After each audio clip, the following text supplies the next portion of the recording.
So mga kabanat, ang video na ito ang ipakita ko sa inyo ay discussion ni na Congressman Marcolita kung saan inalmahan niya yung mga senador, lalo na itong si Angara kasi siya yung chairman ngayon eh. At itong sila Lacson, Hontiveros at saka yung mga anti ano diyan. At nais kasi ng panukala na buwagin na daw itong NTF-EL CAC. Eh mantakin mo kasi mga kabanat, sino bang masama magandahan ng utak yan? Sa lower house, kumbaga itong sa House of Representative o di kaya sa Kongreso ay ipinasa yung budget ng NTF-EL CAC ng 28 billion pesos. Ngayon sa Senado ay tinapyasan nila, ginawa nilang 4 billion na lamang. So kaya daming umalma. So ito yung pinupuna at kine-question ni Congressman Marcolita dito sa mga senador na hindi nag-iisip mga kabanat. Ito yung masama eh. Itong mga senador na hindi naglilingkod sa taong bayan, ika nga, kundi sa grupo. Alam mo kung sinong grupo. So panoorin niyo itong discussion ni Congressman Marcolita mga kabanat. Panoorin niyo. Yan lang. Dapat ay buwagin na po itong NTF-EL CAC. Well, sa part naman na isa sa mga nagtatanggol dito, si Senador Bato de la Rosa at kung sino-sino po mga kasama, para sa kanila, hindi naman napapanahon sapagkat mukhang nasa kalagitnaan pa lang ata ng kampanya at pagkatagumpay itong NTF-EL CAC Kong. At mukhang, well, naging epektibo ito, humihina yung grupo ng mga makakaliwa na lumalaban sa ating pamahalaan. Alam mo, Jen, ako bilang isa, nakakalungkot kung mababalitaan mo na merong isang political party halimbawa. Palagay mo nang ikaw ay nagre-represent ng oposisyon.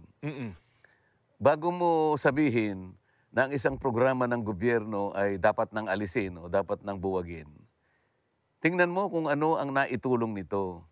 Tingnan mo kung anong mabisa at magandang mga bagay na nagawa nito para sa iyong bansa.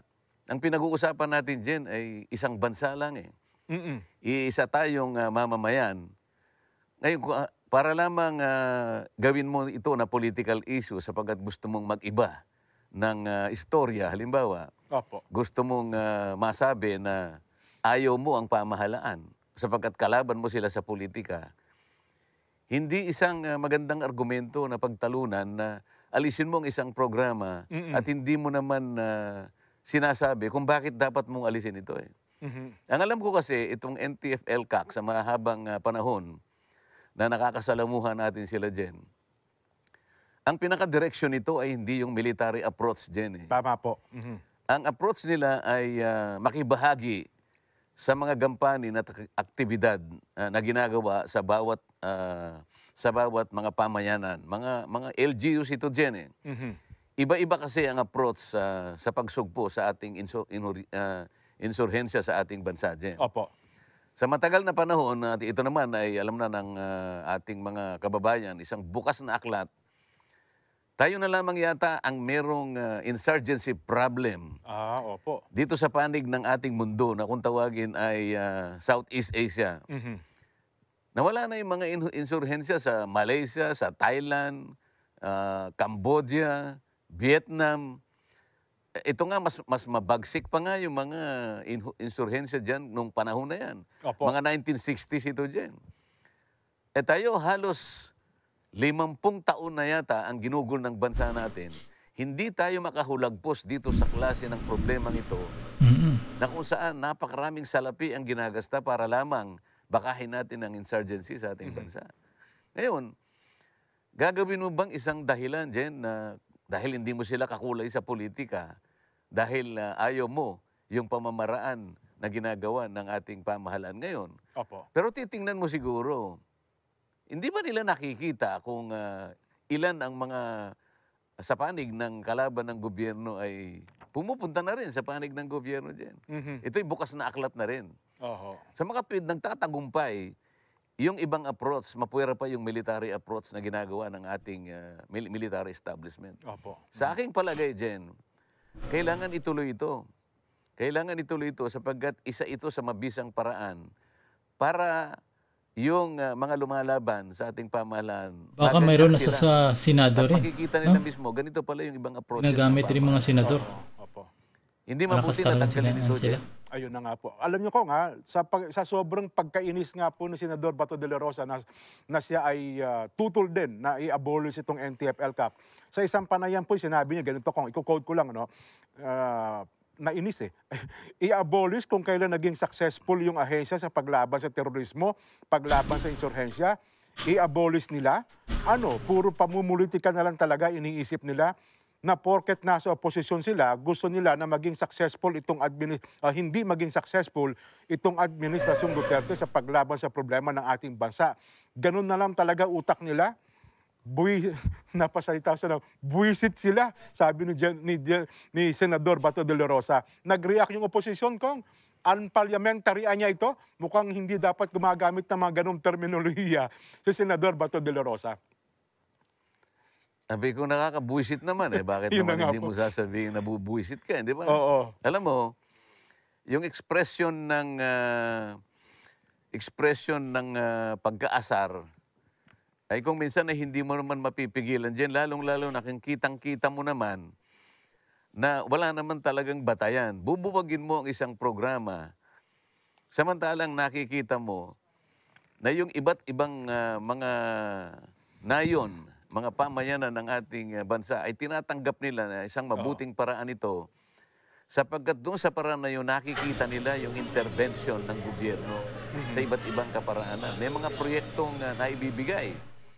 Kesa naman ang pupunta doon ay mga kasundaluhan. Makikita mo yung mga baril. Opo. Na isa sa naging approach noon, mga siguro 1950s, 60s, and even early 70s. Pero hindi gaanong naging mabisa sapagkat lalong dumami yung kalaban ng gobyerno. Opo. Nung ma-eksperimento nila na yung approach pala ay kailangan nating i-localize, nakita nila na mayroong mas mabuting kinapupuntahan ng kanilang initiative. Kesa naman punta ka na ng Netherlands. Puro na lang usap ng usap. Oho.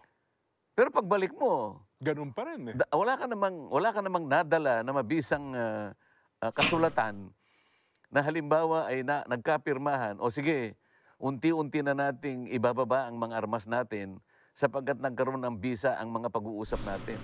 Paulit-ulit na lang dyan eh. Naging cycle na lamang sa mahabang panahon. Ang totoo niyan eh. Tumanda na lahat yung mga kausap sa Netherlands. Lolo na silang lahat. Wala po. Mukhang hindi na halos makalakad ko. Tayo, bakit mo ititigil ang isang programa?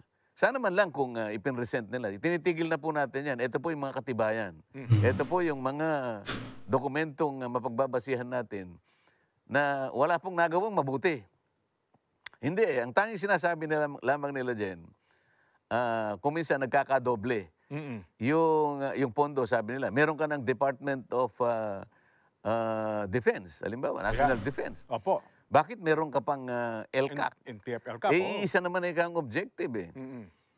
Teka muna, kung ikaw ay papunta sa isang lugar, hindi naman land transportation lang naman ang kailangan mo eh. Pwede ka rin naman gumamit ng karagatan. Opo. Pwede ka naman gumamit ng panghimpapawid na sasakyan. Pabayaan mong pamahalaan kung ano yung gagamitin niya sa lalong mas makabuluhan at epektibong paraan para itong problema natin sa insurgency ay maisang tabi na natin. Opo. Malutas na, no? Oo. Isipin mo naman dyan kung gaanong budget ang inilalaan mo riyan na kung sana'y wala na itong insurgency, ang daming matatakpan na pangangailangan. Lalo na sa panahon natin ngayon. Sila naman ba yung nasa panig ng kalaban ng gobyerno dahil ba sa pandemic? Tumigil ba sila dyan? Oho. Meron ba silang masasabi? Halimbawa, yung mga senador na ayaw ng LCAC, o sige, ayaw ninyo, anong gagamitin natin dyan? Pwede nyo bang kausapin kayo nang pumunta sa Netherlands? Kaya nyo ba na patigilin sila? At sa Netherlands, no? Oo nga ho. Meron pa silang ibang sinasabi dyan. Nakita namin kanya. Wait lang, no? Ibig sabihin itong bakit sa Netherlands? Di ba yung yan ay dito yan na buo sa ating bansa? Bakit Netherlands? Nandun na ba yung base ng NPA nito? O kumbaga itong Communist Party nasa Netherlands na pala. Grabe. Yung absorptive capacity, hindi nila man nagagamit. Ang dami ring hindi naman sapat na salapi na binigay mo sa kanila pero hindi naman nagamit. Tama. Kapag yun ang dahilan ng argumento dyan, yun ang ginamit na dahilan, buwagin na natin lahat ang mga departamento ng ating bansa. Bakit kamo din? Oho. Ang Department of Agriculture nga, sasabihin ko sa iyo, isa sa pinakamababa ang absorptive capacity. Ganun ho ba? Oho. Oo, higit sa 40% ng kanilang budget, Hindi nagagamit. hindi nagagasta. Wow. Walang isang agency sa ating pamahalaan dyan na binigyan mo halimbawa, Nung 10 piso. Opo. Yan ang budget mo sa taong ito. Yun ang hiningi nila, oo. Yun ang hiningi ninyo. Oo. Gastahin ninyo, 10 piso. Mm-mm. Ang magagasta nila, 50 centimos lang dyan. 40 centimos, ganyan. Napakaliit lang pala. Kaya no? pala So, gagamitin naghihirap. lang halimbawa, hindi naman ikaw nagagamit ang binibigay nating. Kurakot imbes na siguro. sabihin mong mabuti, matipid pala sila na ibabalik ulit sa. Speaking of budget ko nga, aywan ko, sa lower house ata, pinasa ninyo ang pondo ng NTF-ELCAC, 28.1 billion. Pero sa Senado po, ginawa na lamang nila itong 4 billion. Mukhang Okay. sa puntong yun kung nagtagumpay na sila eh. Nasa sa kanila yun, Jen. Oo. Pero sana, kapag halimbawa, lumaki ang problema ng insurgency, alam na ng taong bayan kung sisisihin nila. Oho. Sapagkat napakabilis nilang magpasya at maaring nadadala sila doon sa pamumulitika. Ang sabi nga nila, masyadong marami ang budget ninyo. Nagkakadoble-doble, merong overlapping. Sige, tingnan natin. Imbes na aralin nila, ano bang mga approaches na gagawin? O sige, ayaw ninyo dito, magpanukala tayo ng ibang approaches Oho. na doon din papunta. Ganon din ang magiging resulta sana. Madalian sana. Ang pinakikiusap kasi ng pamahalaan magsama-sama tayo sa madaling ikasusugpo ng insurgency sapagkat hindi mabuti sa isang bansa ang walang katahimikan, na Agree. hindi nagkakaisa, nagkakabaha-bahagi. Paano papuntang direksyon ng isang bansa? Gusto mo umunlad ang isang bansa, pero hindi payapa. Sinong investor ang pupunta rito kapag nag-invest siya sa kanayunan? Masisira yung kanyang cell site. Oho. Sino ang Susunugin yung pupunta truck. rito? Yung kanyang mga makinarya pasasabugin. Hindi mo ma-attract, hindi mo iinganyo ang marami nating mga kaibigang bansa at mga Opo. mamamayan sa ibang bansa. Maglagak ng pamumuhunan sa bansang ito dahil yung kapayapaan hindi stable. Oho. Yun ang pinipilit na i-address ng pamahalaan sa mga paraan na mabisa at nakikita nila na nakapagtatagumpay. Yung kaposisyon naman, ang dahil lamang sa gusto niyang kalabanin ang pamahalaan. Siguro kalabanin mo doon sa punto na nagko-construct ka. Yung ibig sabihin, constructive ang criticism mo. Opo. Kaya ka nag-criticize sapagkat may mas mabuti kang nalalaman na Tama. paraan Tama din. para lalong magtagumpay ang ating bayan. Hindi. Yung matagumpay, yun ang kanyang pipilitin na Bagsak. i-criticize. Opo. Di ba?